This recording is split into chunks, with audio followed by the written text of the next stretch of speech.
Hello दोस्तों, कैसे हैं आप सब। इलेक्शन कमीशन ऑफ पाकिस्तान की जानिब से जॉब्स अनाउंस हो चुकी हैं और इस जॉब का जो टाइटल है वो है assistant election commissioner. Assistant election commissioner की जॉब्स बीपीएस 17 की जॉब्स होती है, यानी कि इनका जो बेसिक स्केल होता है वो 17 होता है। तो कमीशन की जॉब्स है, इलेक्शन कमीशन ऑफ पाकिस्तान ने ये जॉब्स अनाउंस की है।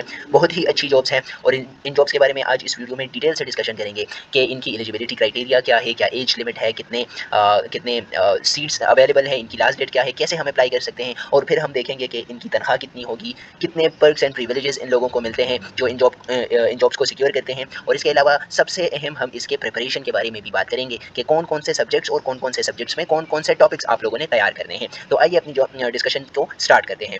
सबसे पहले इस जॉब का टाइटल है असिस्टेंट इलेक्शन कमिश्नर, जो कि 17 स्केल है। अब क्वालिफिकेशन एंड एक्सपीरियंस की अगर बात करें तो एमए एमएससी, जिसमें आप लोगों का सेकंड डिवीजन होना चाहिए, और बीए बीकॉम या एलएलबी विद 5 ईयर्स, जो 5 ईयर्स एलएलबी है वो होनी चाहिए, या LLB 3 years with 2 years service experience. अगर किसी का एलएलबी 3 साल का है और उसके बाद 2 सालों का गवर्नमेंट ऑर्गेनाइजेशन में एक्सपीरियंस मौजूद है तो वो लोग भी अप्लाई कर सकते हैं। बीए बीएससी वाले भी अप्लाई कर सकते हैं अगर उनके भी 2 ईयर्स उनके पास सर्विस मौजूद है, गवर्नमेंट ऑर्गेनाइजेशन की सर्विस। ये clearly election commission of Pakistan ने अपनी वेबसाइट पर बताया हुआ है कि किसी भी प्राइवेट इंस्टीट्यूशन का वो लोग एक्सपीरियंस एक्सेप्ट नहीं करेंगे, सिर्फ और सिर्फ एक्सपीरियंस एक्सेप्ट होगा गवर्नमेंट ऑर्गेनाइजेशन में जिसका एक्सपीरियंस हुआ है, जिन्होंने 2 सालों तक सर्व किया हुआ है। तो ये एक वाइड रेंज ऑफ डिग्रीज है, मतलब कि तकरीबन तमाम लोग इसमें अप्लाई कर सकते हैं जिन्होंने बीएस किया हुआ है, बीएससी किया हुआ है, एमए है, एमफिल है, पीएचडी है, जितनी भी तालीम है। अगर 16 ईयर्स एजुकेशन आप लोगों के पास है या 14 years education plus 2 years government job experience है तो आप लोग अप्लाई कर सकते हैं इसमें। इसके बाद आते हैं एज की तरफ, तो 30 ईयर्स ऑफ एज है, लेकिन 5 ईयर्स जो है तो वो अपर एज रिलैक्सेशन है, मतलब कि टोटल हमारे पास जो एज हो गई है वो हो गई है 35 ईयर्स तक अप्लाई कर सकते हैं। टोटल नंबर ऑफ पोस्ट हैं 27 नंबर ऑफ पोस्ट हैं, जिनमें 2 मेरिट की बुनियाद पर हैं। 10 पंजाब के लिए हैं, 3 सिंध रूरल के लिए, सिंध अर्बन के लिए है, और उनमें से 5 सिंध रूरल के लिए हैं। फिर उसके बाद केपी के खैबर पख्तूनख्वा के लिए 5 सीटें हैं, एक्स फाटा के लिए 1 सीट है, आज़ाद जम्मू एंड कश्मीर के लिए 1 सीट है। तो ओपन मेरिट पर भी अप्लाई कर सकते हैं आप लोग, या अपने इलाके की जो कोटा है उसकी बुनियाद पर भी अप्लाई कर सकते हैं। और अगर पोस्टिंग की बात की जाए तो liable to serve anywhere in Pakistan, आपकी पोस्टिंग कहीं भी पाकिस्तान में हो सकती है। लेकिन चूंकि ये एक कमीशन की जॉब है, 17 स्केल की जॉब है, तो जहाँ पर भी आप लोगों की पोस्टिंग होगी तो आप लोगों को वहाँ पर वही परसेंट प्रिविलेजेस मिलेंगे। आगे हम बात करेंगे कि इनकी तनख्वाह कितनी होगी और स्पेशली इनका टेस्ट हमने कैसे तैयार करना है। लेकिन थोड़ा सा हम इसको डिस्कस करते हैं कि कैसे हमने अप्लाई करना है। तो जो लोग अप्लाई करना चाहते हैं तो एप्लीकेंट्स में apply through ECP's online recruitment system by visiting the link. इस लिंक पर जाकर, या अगर आप मोर स्पेसिफाइड लिंक आप सर्च करना चाहते हैं तो वो ये है, इस लिंक पर जाकर आप लोगों ने इलेक्शन कमीशन ऑफ पाकिस्तान की जो वेबसाइट है उस पर ऑनलाइन अप्लाई कर देना है। ऑनलाइन अप्लाई के लिए सबसे पहले आपने अपना साइन अप करना है, अपनी डिटेल्स देनी है, और फिर उसके बाद आपका प्रोफाइल क्रिएट हो जाएगा। प्रोफाइल क्रिएट होने के बाद आप एडिट प्रोफाइल पर क्लिक करेंगे, तो एडिट प्रोफाइल में आप लोग एड एजुकेशन पर क्लिक करेंगे। तो मैट्रिक सबसे पहले आपने एसएससी का जो है तो वो एंट्री करनी है, फिर फर्स्ट ईयर सेकंड ईयर की मतलब एचएसएससी की, फिर उसके बाद जो बीएस है, और फर्दर इस तरह आपके पास जो डिग्रीज है आप उसकी एंट्री करेंगे, और उसके बाद आप अप्लाई जॉब पर क्लिक करेंगे तो आपकी अप्लाई हो जाएगी। अगर आपको अप्लाई करने में कोई मुश्किल आ रही है तो आप हमें कमेंट सेक्शन में बता सकते हैं, हम आपके लिए पूरी मुकम्मल वीडियो लेकर आएंगे कि कैसे आप लोग ऑनलाइन अप्लाई कर सकते हैं। और यहाँ पर ये भी बताया गया है कि ये ऑनलाइन अप्लाई हमने with in 20 days of printing advertisement in the newspaper में जब ये एडवर्टाइज हो जाएगा तो उसके 20 दिनों तक अप्लाई हो सकती है। लेकिन वेबसाइट पर यहाँ पर लास्ट डेट मेंशन नहीं है, लेकिन वेबसाइट पर इसकी लास्ट डेट मेंशन है जो कि 28 जुलाई है। 28 जुलाई इसकी लास्ट डेट है। सेकंड पॉइंट इसमें यह है कि applicants who apply through the online recruitment system are also required to submit their applications in hard form, यानी कि ऑनलाइन एप्लीकेशन के बाद हमने हार्ड कॉपीज़ भी सबमिट करनी होती है। ऐसा नहीं है कि ऑनलाइन अप्लाई कर दिया तो बात खत्म, हार्ड कॉपीज़ भी सबमिट करनी होती है। हार्ड कॉपीज़ में क्या क्या चाहिए होता है, जो हमने ऑनलाइन अप्लाई किया था तो उसमें जो ऑटो जनरेटेड फॉर्म होगा, ऑनलाइन अप्लाई करने के बाद एक फॉर्म जनरेट होगा, वो फॉर्म हमने सबमिट करना है। उसके बाद उसके अलावा हमने सीवी उसके साथ अटैच करनी है, जो रेलेवेंट एजुकेशनल डॉक्यूमेंट्स हैं वो अटैच करने हैं। एक्सपीरियंस सर्टिफिकेट अगर आप लोगों के पास है तो वो इंक्लूड करना है। एनआईसी आप लोगों ने इंक्लूड करनी है, पासपोर्ट साइज फोटोग्राफ है और डोमिसाइल है।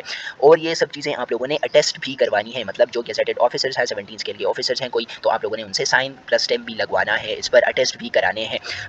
इसके अलावा आप लोगों ने बॉक्स नंबर 14 18 पर ये चीज़ें अपने करीबी जो पोस्ट ऑफिस है तो उसके थ्रू आप लोगों ने बॉक्स नंबर 14 18 पर इरसाल कर देनी है, भेज देनी है।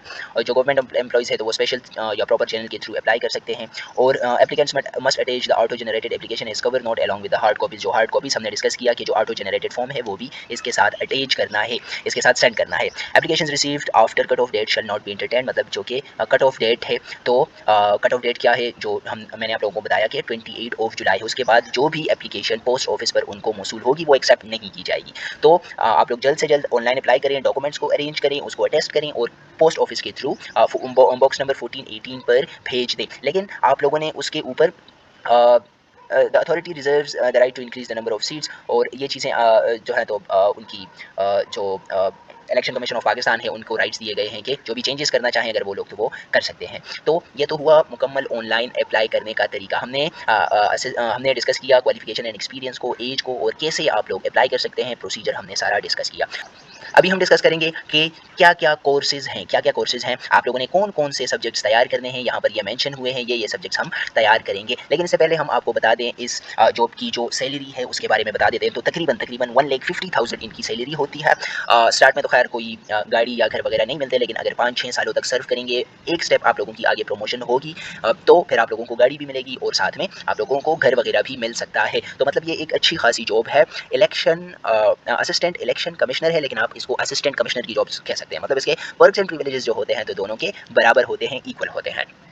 चलिए जी, अभी डिस्कस करते हैं ये मतलब ये पर्क्स एंड प्रिविलेजेस तो हमें तभी मिलेंगे जब हम टेस्ट की तैयारी करेंगे और टेस्ट क्लियर करके ये जॉब सिक्योर करेंगे। तो अब बात करते हैं कि हमने कौन कौन से सब्जेक्ट्स तैयार करने हैं और उन सब्जेक्ट्स में से हमने कौन कौन से टॉपिक्स फिर तैयार करने हैं।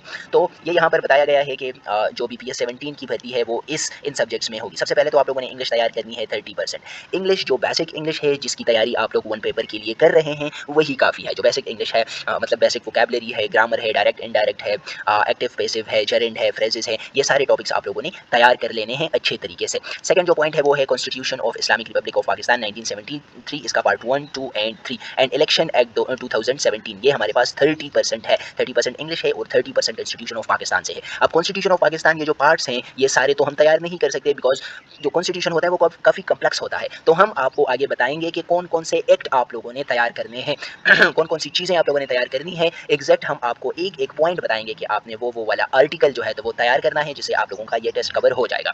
तो थर्ड नंबर पॉइंट इस्लामियात है, तो ये 10% है। बेसिक जो इस्लामियात है जो वन पेपर के लिए हम तैयार कर रहे हैं वही काफ़ी है। पाकिस्तान अफेयर्स है, करंट अफेयर्स है और एवरीडे साइंस है। मतलब इसमें से सिर्फ ये दो नंबर जो पॉइंट है ये एक्स्ट्रा है, ये हमने अपनी तैयारी में ऐड कर लेना है।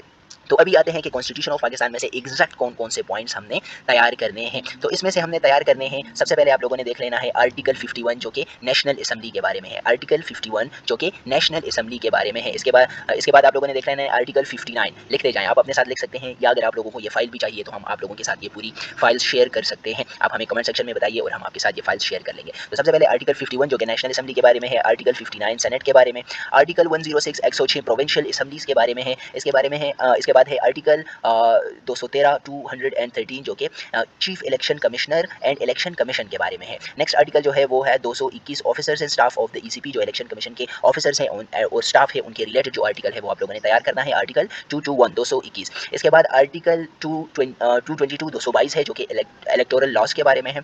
इसके बाद आर्टिकल 224 है 222 है जो कि time of election and by elections और बाई इलेक्शंस की जो टाइमिंग है वो आर्टिकल 24 में है, वो हमने इस टेस्ट के लिए जरूर तैयार करने हैं। इसके बाद है आर्टिकल 225 जो इलेक्शन डिस्प्यूट्स के बारे में, अगर इलेक्शन में कोई डिस्प्यूट्स तजादात आते हैं तो वो आर्टिकल 225 इसको एड्रेस करती है। हाँ, तो आर्टिकल 225 हमने इस टेस्ट के लिए तैयार कर लेना है। ये तो हुए आर्टिकल्स, ये वाले आर्टिकल्स हमने तैयार कर लेने हैं। और इसके बाद हमने तैयार करने हैं दो चीज़ें जो कि the first one is elections act 2017।